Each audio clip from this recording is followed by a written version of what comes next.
UKhehlelezi ugeza igama likaNgizwe osolwa ngokudunga umuzi. Nginibingelele ngiphinde nginamukele kuyona i-channel yami ehamba phambili. Igama lami ngingumfezeko uNtuthuko Wakhumalo bathi la sibona amagumede. Mawuthi usemusha kule channel ngizocela wenze sure ukuthi uyasubscribe, ungakhohlwa ukukhomenta nokulike nokushare okuyikhona okukhulu kunakho konke. Bafethu, inyanga sethekwini yodumo lwegubhu nephinde ibe nohlelo emsakazweni iphikela ungizwe Mchunu kwabantu uxambukela izindaba zayo zangasese. uDr Khehlelezi ubuya zwakala kwivuma FM lapha uthi abantu abahlukani nokudicela phansi isithunzi sikaNgizwe bemfake nalapha engangene khona. Lokhu kulandela uthi ungizwe esanda kuyolobolela uKhehlelezi lapha nokwenze abantu bamsola ngokuba nesandla ekuthena athathe isithembu. Lapho ungizwe nayo unesithembu bamsola ngokufaka uKhehlelezi emqondweni wesithembu.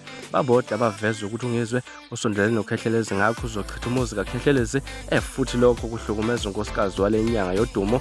Impikiswano ibidlalubi lapha nenkundleni zokuxhumana eziphendulela lapha noDr Khehlelezi uthe kunalo muntu othi unyanya ungizwe ohlukumeza umama kaLilitha okunkosikazi wokuqala kaDr Khehlelezi lapha ngesithembu. Ungizwe akakhulumanga lutho futhi akahlangene nesithembu sikaMzozo lapha yimi engimcelile ukuthi ayongikhongela msuseni kulento akahlangene nayo kusho lapha uKhehlelezi. Akagcinanga lapho, uphinde waveza nokuthi unkosikazi wakhe omdala uthandana naye wazi kahle kamhlophe ukuthi ngelinye ilanga uzolanywa ngoba uyindoda yesithembu. Lapha ngeke ngaba nomakoti wokuqala uMahadebe inhlambuluko lengiyenza namhlanje ngamtshela ukuthi kumele ngibe nesithembu lapha wavuma ke ngokuhamba kwesikhathi wanqaba sekufanele kungene umakalilitha lapha wathatha imithwalo yakhe wahamba. Kuchaza uDr Khehlelezi eqhubha ukuthi unkosikazi wakhe akayena umuntu wenkundla zokuxhumana kodwa ngelinye ilanga uzozama ukumfaka emsakazweni lapha ayiphendulele phethe uthe uyazi ukuthi lapha nabanye belapha bendabuko abamfuni basebenzisa inkundla zokuxhumana ukumxeka kanti awuqhiza iqakala lokho kulungize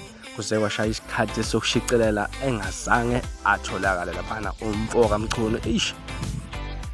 Lona udaba benginiphethe lona namhlanje kwesenkeza. Ngicela enze sure ukuthi na subscribe, ningakhohlwa ukukhomenta nokulike nokushare. Nibe nosuku olumnandi ngikuthanda kakhulu.